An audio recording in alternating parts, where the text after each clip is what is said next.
ಇಂದು ಲಕ್ನೋದಲ್ಲಿ ಭಾರತ ಮತ್ತು south Africa ತಂಡಗಳ ನಡುವೆ 4ನೇ ಟಿ20 ಪಂದ್ಯ ನಡೆದಿದೆ. ಟಿ20 ಸರಣಿಯಲ್ಲಿ ಟೀಂ ಇಂಡಿಯಾ ಇದೀಗ 2-1 ಮುನ್ನಡೆಯನ್ನು ಸಾಧಿಸಿದೆ. ಇದು ನಡೆದಿರುವ 4ನೇ ಟಿ20 ಪಂದ್ಯದಲ್ಲಿ ಟೀಂ ಇಂಡಿಯಾ ಜಯವನ್ನು ಸಾಧಿಸಿದರೆ ಆಗ ಟೀಂ ಇಂಡಿಯಾ ಟಿ20 ಸರಣಿಯನ್ನ ಗೆದ್ದುಕೊಂಡು ಬಿಡಲಿದೆ. ಇದು ಪ್ರಮುಖವಾಗಿರುವಂತಹ 4ನೇ ಟಿ20 ಪಂದ್ಯಕ್ಕಿಂತ ಮುಂಚೆ ಸೌತ್ ಆಫ್ರಿಕಾ ತಂಡದ ನಾಯಕ ಆಡನ್ ಮಾಕ್ರಮ್ ಹೇಳಿದ್ದೇನೆ ಎಂಬುದರ ಡೀಟೇಲ್ಸ್ ಅನ್ನ ಈ ವಿಡಿಯೋದಲ್ಲಿ ನಾವು ನಿಮ್ಮ ಜೊತೆ ಶೇರ್ ಮಾಡಲಿದ್ದೇವೆ. ಈ ಸುದ್ದಿಯ ಡೀಟೇಲ್ಸ್ ಅನ್ನ ಕೊಡುವುದಕ್ಕಿಂತ ಮುಂಚೆ ನೀವು ಟೀಂ ಇಂಡಿಯಾದ ಅಭಿಮಾನಿಗಳಾಗಿದ್ದಲ್ಲಿ ವಿಡಿಯೋಕ್ಕೊಂದು ಲೈಕ್ ಮಾಡಿ. ಹಾಗೆ ಟೀಂ ಇಂಡಿಯಾ ಇಂದು ನಡೆದಿರುವ 4ನೇ ಟಿ20 ಪಂದ್ಯದಲ್ಲಿ ಗೆಲುವನ್ನ ಕಾಣುತ್ತದೆ ಅಂತ ನಿಮ್ಗೆ ಅನಿಸುತ್ತದೆಯೋ ಅಥವಾ ಇಲ್ಲವೋ ಎಂಬ ನಿಮ್ಮ ಅನಿಸಿಕೆಯನ್ನ ತಪ್ಪದೇ ಕಮೆಂಟ್ ಬಾಕ್ಸ್ ಅಲ್ಲಿ ತಿಳಿಸಿ. ಕೂಡ ಇಂದು ಲಕ್ನೋದಲ್ಲಿ ನಡೆದಿರುವ 3ನೇ ಟಿ20 ಪಂದ್ಯಕ್ಕಿಂತ ಮುಂಚೆ ಮಾತನಾಡಿರುವಂತಹ ಸೌತ್ ಆಫ್ರಿಕಾ ತಂಡದ ನಾಯಕ ಆಡನ್ ಮಾಕ್ರಮ್, ಇಂದಿನ ಪಂದ್ಯ ನಮಗೆ ತುಂಬಾನೇ ಮುಖ್ಯವಾಗಿರುವಂತಹ ಪಂದ್ಯವಾಗಿದೆ. ಭಾರತದ ವಿರುದ್ಧ ನಡೆಯುತ್ತಿರುವಂತಹ ಟಿ20 ಸರಣಿಯನ್ನು ನಾವು ಗೆದ್ದುಕೊಳ್ಳಬೇಕಾದರೆ ಬಾಕಿ ಇರುವಂತಹ 2 ಪಂದ್ಯಗಳಲ್ಲೂ ಕೂಡ ಗೆಲುವನ್ನ ಕಾಣಲೇಬೇಕಾಗಿದೆ. ಅದರಲ್ಲೂ ಇಂದು ನಡೆಯಲಿರುವ 4ನೇ ಟಿ20 ಪಂದ್ಯದಲ್ಲಿ ಗೆದ್ದು ಟಿ20 ಸರಣಿಯನ್ನ 2-2ರಲ್ಲಿ ಸಮಬಲ ಮಾಡಿಕೊಡುವ ಗುರಿಯನ್ನು ನಾವು ಹಾಕಿಕೊಂಡಿದ್ದೇವೆ.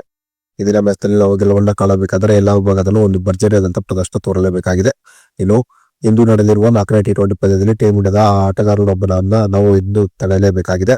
ಹೌದು, ಅಭಿಷೇಕ್ ಶರ್ಮಾರನ್ನ 4ನೇ ಟಿ20 ಪಂದ್ಯದಲ್ಲಿ ಬಹುಬೇಗ ಔಟ್ ಮಾಡಿದಷ್ಟು ನಮಗೆ 4ನೇ ಟಿ20 ಪಂದ್ಯವನ್ನ ಗೆಲ್ಲುವ ಉತ್ತಮ ಅವಕಾಶವಿರುತ್ತದೆ.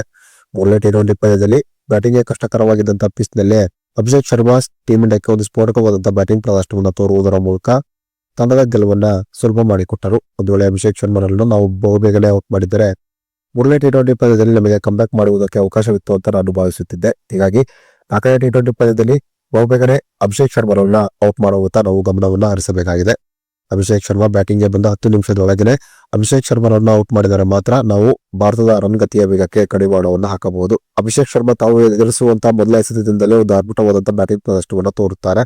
ಹೀಗಾಗಿ ಅಭಿಷೇಕ್ ಶರ್ಮಾರನ್ನ ಈ ಪಂದ್ಯದಲ್ಲಿ ಆದಷ್ಟು ಬೇಗ ಔಟ್ ಮಾಡಬೇಕಾಗಿದೆ. ಒಂದು ವೇಳೆ ನಾವು ಅಭಿಷೇಕ್ ಶರ್ಮಾರನ್ನ ಔಟ್ ಮಾಡುವಲ್ಲಿ ನಿಧಾನ ಮಾಡಿದರೆ ಖಂಡಿತವಾಗಿಯೂ ನಾವು 4ನೇ ಟಿ20 ಪಂದ್ಯವನ್ನ ಸೋಲಬೇಕಾಗುತ್ತದೆ ಎಂಬ ತಮ್ಮ ಅನಿಸಿಕೆಯನ್ನ ಆಡನ್ ಮಾಕ್ರಮ್ 4ನೇ ಟಿ20 ಪಂದ್ಯಕ್ಕಿಂತ ಮುಂಚೆ ಹಂಚಿಕೊಂಡಿದ್ದಾರೆ. ಇನ್ನು ಅಭಿಷೇಕ್ ಶರ್ಮಾ 4ನೇ ಟಿ20 ಪಂದ್ಯದಲ್ಲಿ ಟೀಂ ಇಂಡಿಯಾದ ಪರವಾಗಿ ಎಷ್ಟು ರನ್ಗಳನ್ನ ಕಲೆ ಹಾಕಬಹುದು ಎಂಬ ನಿಮ್ಮ ಅನಿಸಿಕೆಯನ್ನ ತಪ್ಪದೇ ಕಮೆಂಟ್ ಬಾಕ್ಸ್ ಅಲ್ಲಿ ತಿಳಿಸಿ.